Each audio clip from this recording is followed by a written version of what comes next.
এই এক প্রবাস জীবনে এসে কত কিছু হারালাম। পরিবার থেকে দূরে আসলাম, প্রিয় মানুষ হারিয়ে ফেললাম, উপযুক্ত বয়সে বন্ধু বান্ধবদের সাথে আনন্দটা হারালাম। এই প্রবাস আমার কাছ থেকে অনেক কিছু কেড়ে নিয়েছে। আলাদা দিনের মতো ঈদের দিনের আনন্দটাও কেড়ে নিয়েছে।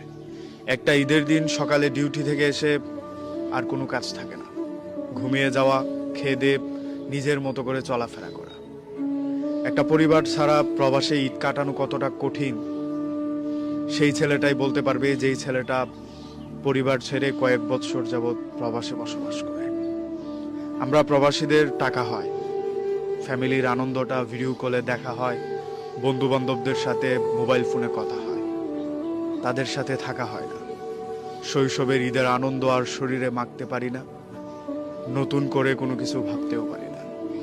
ওই যে ঈদের আগের দিনে যেই কাজটা ছিল সেটা বাদ দিয়ে শুধু ঘুমটাই একটু বেশি হয়।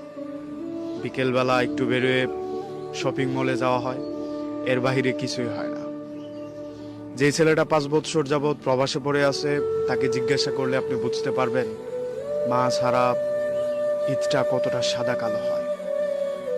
যে বন্ধু বান্ধবদের সাথে ইন্টার অবধি পড়াশোনা করে প্রবাসে চলে এসেছি, তাদেরকে ছাড়া ঈদটা তো হয়, কিন্তু তাদের সাথে আর আনন্দটা হয় না। একটা মানুষের সাথে থেকে যাওয়ার কথা থাকলেও শুধুমাত্র প্রবাসী হওয়ার কারণে সে ছেড়ে যেতে দ্বিধাবোধ করেনি। আমার এই ঈদটাকে মাটি করে দিতে কিঞ্চিত পরিমাণ ভাবিনি। আমার চোখের সামনে এমন বহু প্রবাসীকে আমি দেখেছি, মার শেষ বিদায়ে সে উপস্থিত হতে পারেনি, বাবার অসুস্থতায় পাশে থাকতে পারেনি, বোনের বড় একটা আনন্দে সঙ্গ দিতে পারেনি। আমরা প্রবাসী অনেক কিছু মেনে নেই শুধুমাত্র পরিবারের হাসি খুশির জন্য।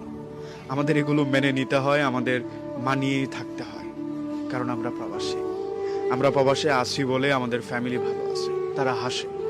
তাদের হাসিটা আমরা মোবাইলের ওপার থেকে দেখেই একটু তৃপ্তি পাই। কাছে যেতে পারি না, ছুতে পারি না, এদের সাথে ঈদের আনন্দ ভাগাভাগি করতে পারি না।